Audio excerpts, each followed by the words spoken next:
ഹരേ കൃഷ്ണ. നാരായണത്തിലെ ദശകം 2 ആദ്യത്തെ 3 ശ്ലോകവും അതിൻ്റെ അർത്ഥവുമായിട്ട് ഇന്ന് ചൊല്ലാം. ആദ്യത്തെ ദശകവും അതിൻ്റെ ശ്ലോകവും അർത്ഥമൊക്കെ ആയിട്ട് കഴിഞ്ഞ വീഡിയോയിൽ പറഞ്ഞിരുന്നു. അപ്പോൾ ഇന്ന് രണ്ടാമത്തെ ദശകം സ്റ്റാർട്ട് ചെയ്യാം. രണ്ടാമത്തെ ദശകത്തിൽ ഭഗവത് സ്വരൂപ മാധുര്യവും ഭക്തി മഹത്വത്തിനെയും കുറിച്ചാണ് ഇവിടെ പറയുന്നത്. ഓം നമോ ഭഗവതേ വാസുദേവായ. ഹരിശ്രീ ഗണപതയേ നമ. വിഘ്നമസ്തു. ഓം ശ്രീ മൂകാംബികായേ നമ. ഓം ശ്രീ ഗുരുഭ്യോ നമ. ഓം ശ്രീ രാധികായേ നമ. സൂര്യസ്പർദ്ധി കിരീടമൂർധ്വതിലക പ്രോത്പാസി ഫാലാന്തരം കാരുണ്യാകുലനേത്രമാർദ്രഹസിതോല്ലാസം സുനാസാപുടം ഗണ്ഡോദ്യന്മകരാഭകുണ്ഠലയുഗം കണ്ടോജ്വലത് കൗസ്തുഭം ത്വദ്രൂപം വനമാല്യഹാരപടല ശ്രീവത്സദീപ്രം ഭജേ.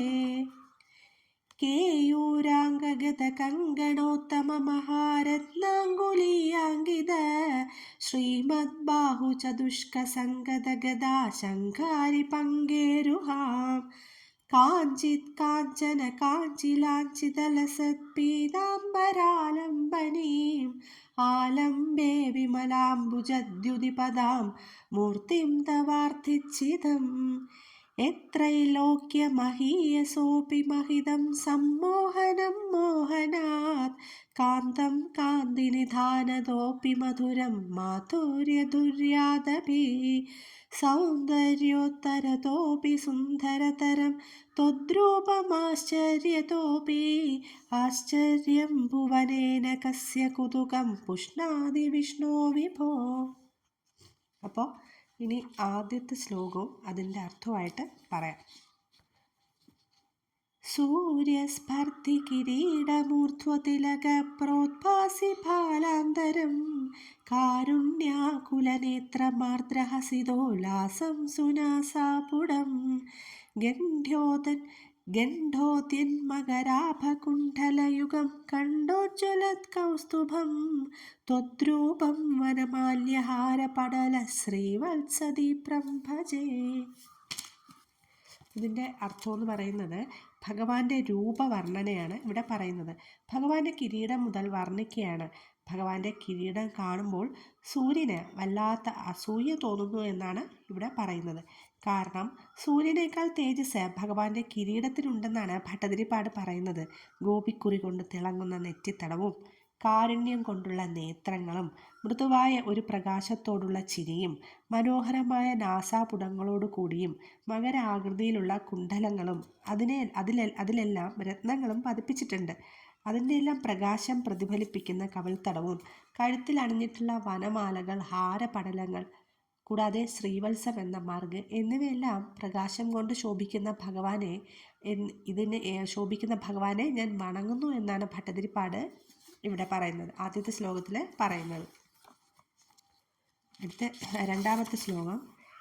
കേയൂരാംഗഗതകങ്കണോത്തമമഹാരത്നാങ്കുലീയാങ്കിത ശ്രീമദ്ബാഹുചതുഷ്കസംഗതഗദാ ശങ്കാരി പങ്കേരുഹാം കാഞ്ചിത് കാഞ്ചന കാഞ്ചിലാഞ്ചിതലസത്പീതാംബരാലംബനീം ആലംബേ വിമലാംബുജദ്യുതിപദാം മൂർത്തിം തവാർത്ഥിച്ചിതം. ഇവിടെ രണ്ടാമത്തെ ശ്ലോകത്തിൻ്റെ അർത്ഥം ഇവിടെയും ഭഗവാനെ വർണ്ണിക്കുന്നത് തന്നെയാണ്. തോൾവള, കൈത്തണ്ടിൽ കെട്ടുന്ന ആഭരണമായ കൈവള, ശ്രേഷ്ഠമായ മഹാരത്നങ്ങൾ പതിപ്പിച്ച മോതിരങ്ങൾ എന്നിവ കൊണ്ട് അലങ്കരിക്കപ്പെട്ടവയും 4 കൈകളിലുള്ള ശംഖ്, ചക്രം, ഗദ, താമരപ്പൂ എന്നിവ ഉള്ളതും സ്വർണ്ണമയമായ അരഞ്ഞാണത്താൽ അടയാളം, അതായത് ചുറ്റപ്പെട്ട മഞ്ഞ പട്ടുടയാടയും താമരപ്പൂ പോലത്തെ പാദങ്ങളും അത്രയും ഭംഗിയുള്ള അങ്ങ് എല്ലാ ദുഃഖത്തെയും നശിപ്പിക്കുന്നതുമായ അങ്ങയുടെ രൂപത്തെ ആശ്രയിക്കുന്നു എന്നാണ് ഭട്ടതിരിപ്പാട് പറയുന്നത്. അടുത്ത മൂന്നാമത്തെ ശ്ലോകം.